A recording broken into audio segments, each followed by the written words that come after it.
Note: the following video depicts a specific configuration of the notebook. The same removal and replacement procedures apply to all configurations of the notebook. Before you begin, remove the keyboard, top cover, and disconnect the battery cable. Removal: remove the USB board ribbon cable from the adhesive that secures it to the battery. Remove the rubber pad from the top right edge of the battery.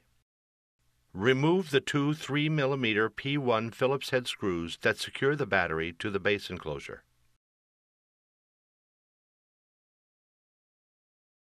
Caution: ensure that the display panel assembly is supported before removing the battery in order to prevent the notebook from tipping backward and causing damage to any of the notebook components. Lift the battery out of its cradle on the base enclosure and remove.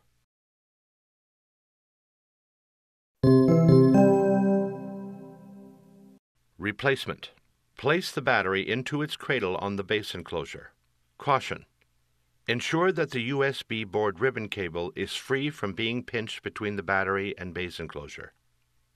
Replace the two 3mm P1 Phillips head screws that secure the battery to the base enclosure. Replace the rubber pad. Adhere the USB board ribbon cable to the battery.